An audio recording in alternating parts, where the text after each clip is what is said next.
In a world of uh, fast fortunes and even faster getaways, how do you tell a visionary entrepreneur from Yes. a straight-up con artist? Yeah, it really makes you think. It does, and that's what we're going to try to figure out today, as we deep dive into the life of Robert Vesco. Okay. This guy went from a Detroit auto worker to a millionaire financier, and he ended up being called the undisputed king of fugitive financiers. Wow. I mean, think about that. Yeah. So was he a brilliant businessman who like just got in over his head, or was he like a mastermind criminal who just knew how to game the system?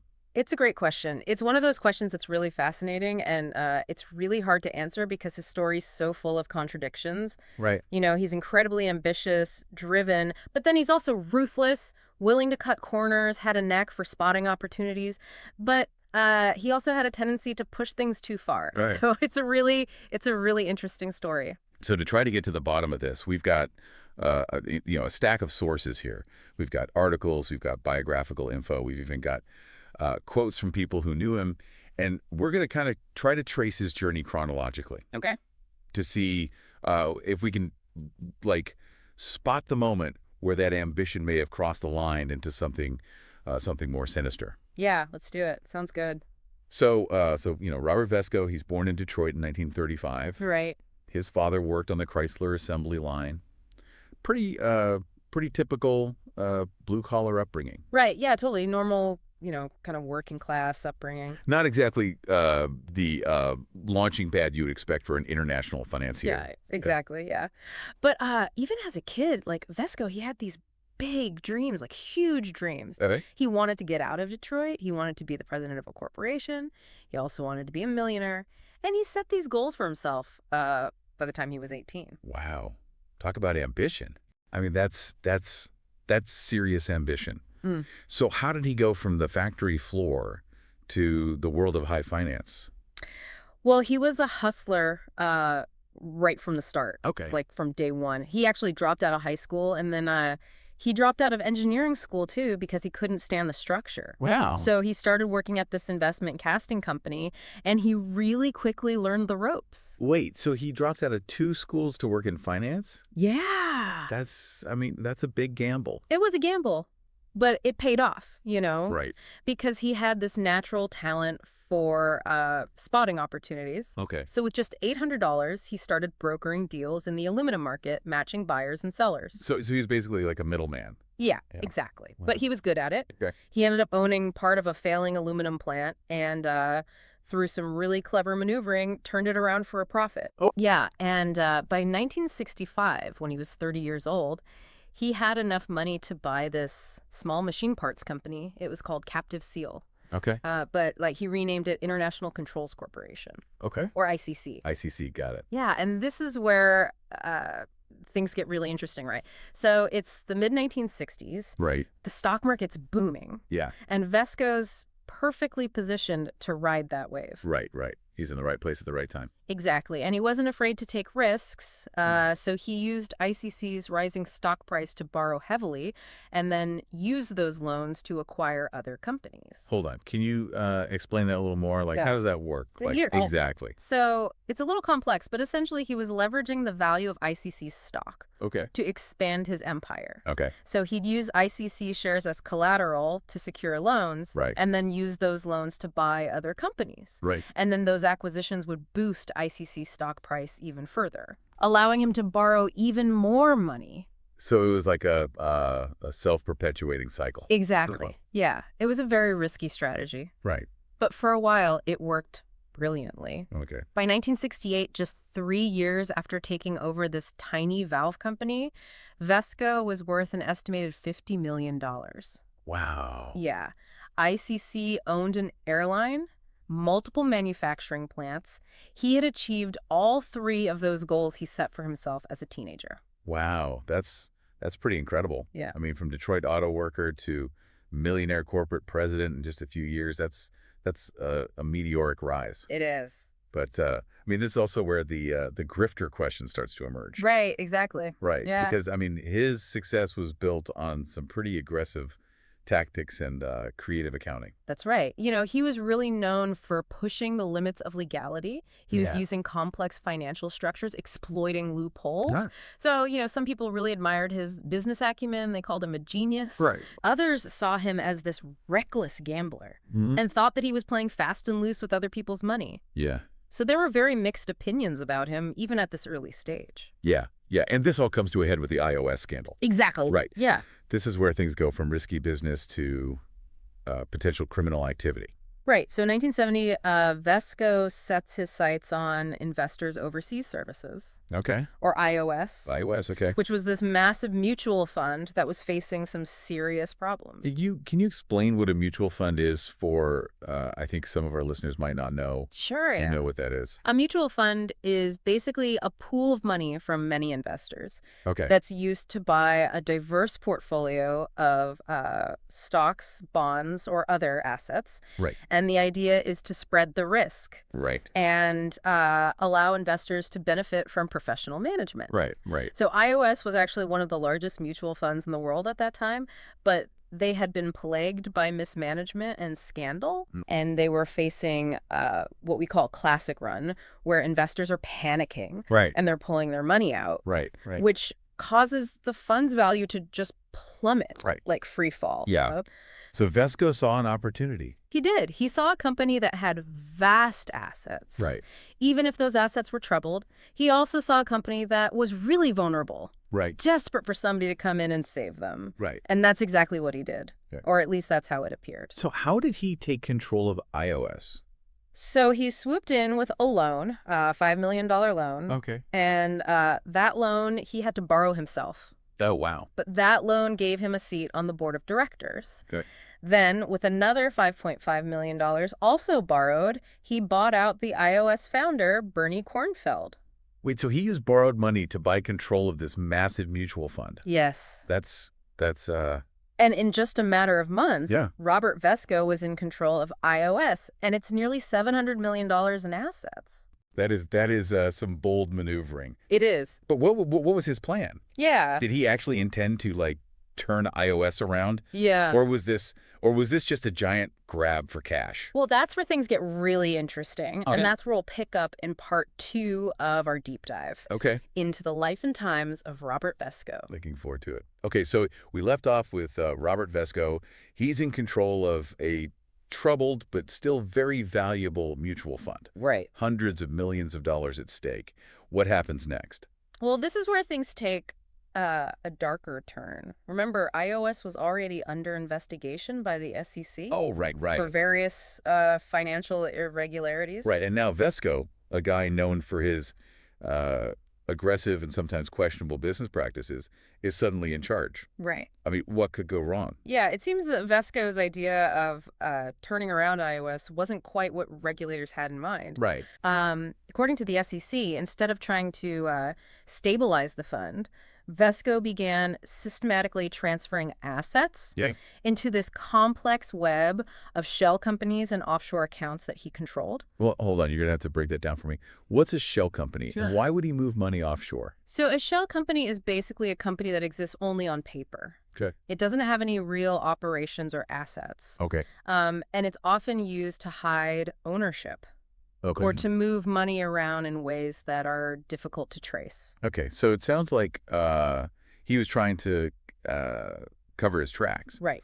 But why offshore accounts? Yeah. What's the advantage of moving money out of the country? Well, offshore accounts are bank accounts that are held in countries with strict secrecy laws. Okay. And they're often used to avoid taxes or to shield assets from legal scrutiny. So Vesco is basically hiding the money where the U.S. government couldn't easily get to it. Exactly. But how much money are we talking about here? Well, okay. The SEC estimated that Vesco siphoned off at least $224 million from ISS. $224 million. Yes. Wow. And remember, a lot of that money belonged to everyday investors who had put their savings into ISS, Exactly. hoping to, grow their nest egg. It was a massive scandal. Yeah. It really left a lot of people devastated. Yeah. So what did the SEC do? Well, they launched a full-blown investigation Okay. and eventually filed multiple charges against Vesco for securities fraud, conspiracy, and obstruction of justice.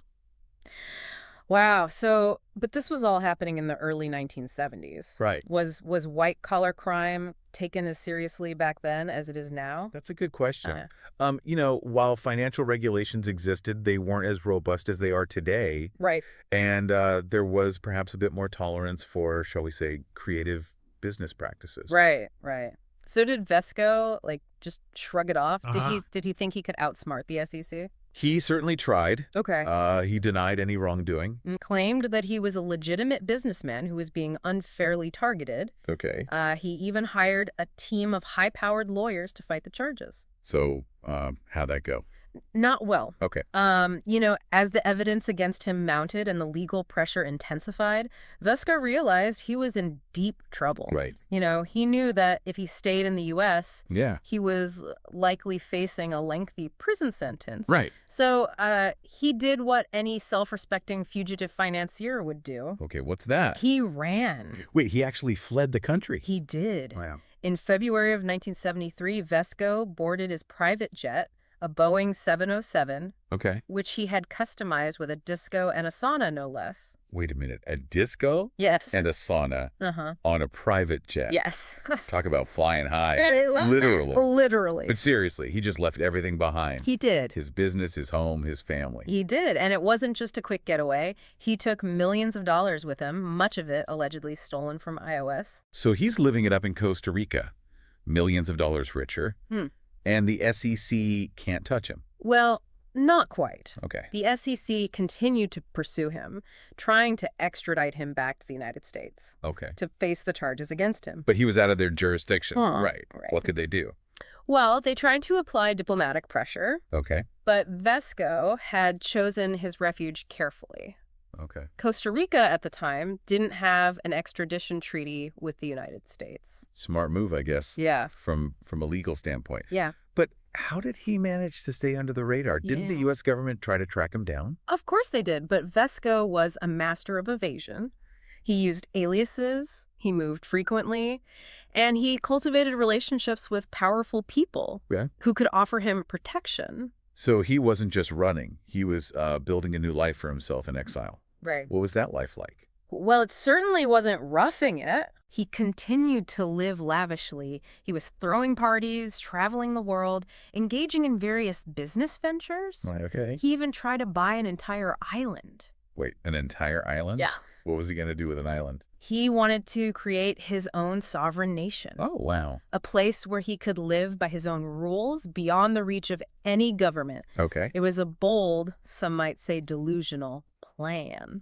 It definitely sounds like something out of a Bond movie. Yeah. But hold on, we're skipping ahead a bit. Right. Before he became an aspiring island king, Right. Vesco got tangled up in one of the biggest political scandals in American history. You're talking about Watergate. Exactly. Remember that $200,000 donation Vesco made to Nixon's re-election campaign back in 1972? I do. Yeah. Yeah, the SEC alleged that Vesco made that donation, which was illegal at the time for a foreign national, in an attempt to influence the Nixon administration and get them to drop the investigation into his activities at iOS. So he was trying to buy his way out of trouble.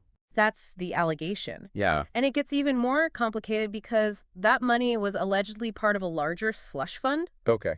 that was used to finance the Watergate break-in, Right. the event that ultimately led to Nixon's resignation. This is getting more and more unbelievable by the minute. Great. I mean, this guy goes from a small-time businessman to a millionaire fugitive to a key player in a presidential scandal. It's almost too much to wrap your head around. It's a wild story, that's for sure, and it just keeps getting wilder. Okay, you've got my attention. What happens next? Well, despite his efforts to evade justice, Vesco's luck starts to run out. So Vesco's luck is running out. Yeah. What happens? What changes his trajectory? Well, remember how he had found refuge in Costa Rica because they didn't have an extradition treaty with the U.S.? Right. Smart move at the time. Exactly, except in 1978, that law was repealed. Oh. Vesco was suddenly vulnerable. So he had to move again. He did. Back to the private jet with the disco ball. He bounced around for a bit, the Bahamas, Antigua, always one step ahead of the authorities. Right on the run. Yeah. And remember his island king ambitions? Yeah. That was during this period. Okay. He actually tried to buy the island of Barbuda and set himself up as ruler. Wow. But that scheme fell apart. So much for Paradise Found. Yeah. Where did he end up? He eventually sought refuge with the Sandinista government in Nicaragua. Okay. But even they couldn't protect him forever. Right. By the early 1990s, Vesco found himself in Cuba, welcomed by Fidel Castro himself. Cuba, Fidel Castro. That's a surprising turn of events. It is. What was he doing there? Well, it seems Castro saw Vesco as a potential asset. Someone with his financial skills and connections could be valuable in helping Cuba circumvent U.S. sanctions. Oh, right. But Castro had one condition: Okay, what's that? no shady business dealings while on Cuban soil. Right, because Castro was known for his love of freewheeling capitalism. Exactly. But could Robert Vesco, a man whose entire career had been built on pushing boundaries and bending rules, really stay out of trouble? I think we both know the answer to that question. You're right. For a while, he did lay low, living under an assumed name. Okay. But then, wouldn't you know it, he got involved with none other than Donald Nixon, Yeah. Richard Nixon's nephew. No way. Are you serious? Yeah. The Nixon connection never seems to end with this guy. It's almost unbelievable, right? It is. But it's true. Donald Nixon was in Cuba trying to get approval for clinical trials on this new drug Okay. that he claimed could boost the immune system, maybe even cure AIDS and cancer. Sounds a little too good to be true. It did to a lot of people, but Vesco saw an opportunity, especially given the desperation surrounding the AIDS epidemic at the time. Right. He used his connections to introduce Nixon to Fidel Castro, Okay. who surprisingly agreed to let them conduct trials in Cuba. So Vesco the Master Networker is back in action. He is. What could possibly go wrong? Well, a lot, actually, it seems. Vesco, despite his initial success in Cuba, just couldn't resist pushing his luck. What did he do? He was accused of trying to defraud Nixon and Raul Castro Fidel's brother in connection with this drug project. He tried to con Fidel Castro. Seriously, what was he thinking? That's the million-dollar question. Maybe he underestimated Castro, or maybe he just thought he was invincible. Either way, it was a fatal mistake. So what happened? Did Castro kick him out of Cuba? He did worse. Vesco was arrested in 1995, charged with fraud and economic crimes. Oh, wow. He was sentenced to 13 years in a Cuban prison. So the guy who spent decades evading justice in the U.S. finally gets caught in Cuba. Yeah. It's almost poetic justice. It does have a certain irony to it. So what happened to him in prison? Did he ever get out? He died in prison in 2007, reportedly from lung cancer. He was 71 years old. So after all that running, all that scheming, he ends up dying behind bars. It's a strange and tragic end to a very complicated life. So after looking at all this, what's the verdict? Was Robert Vesco a brilliant but flawed visionary? Or was he just a con man who got away with it for way too long? Honestly, it's hard to say. He was undoubtedly a brilliant businessman, a master manipulator, and a relentless opportunist. Yeah. But he was also ruthless, greedy, and ultimately destructive. You know, I think that quote from Edward Ball, who refused to work with Vesco, saying he could talk you right out of your socks, really sums it up. Vesco had a gift for persuasion, Yeah. for making people believe in him, even when he was selling them a lie. Right, and that perhaps is the most fascinating and troubling aspect of his story. It forces us to confront that fine line between ambition and greed, between success and criminality. Right. It makes you wonder what drives someone to go from a Detroit auto worker to a millionaire fugitive. Was it the pursuit of the American dream twisted beyond recognition? Or was it something darker, a fundamental flaw in his character? That's the question we leave you with. Was Robert Vesco a product of his circumstances, or was he always destined to become the undisputed king of fugitive financiers? What do you think? Let us know and join us next time on Grifter or Gifted, when we'll take a deep dive into another controversial figure. Was she a brilliant innovator or a ruthless manipulator? Until then, keep questioning, keep exploring, and remember, not all that glitters is gold.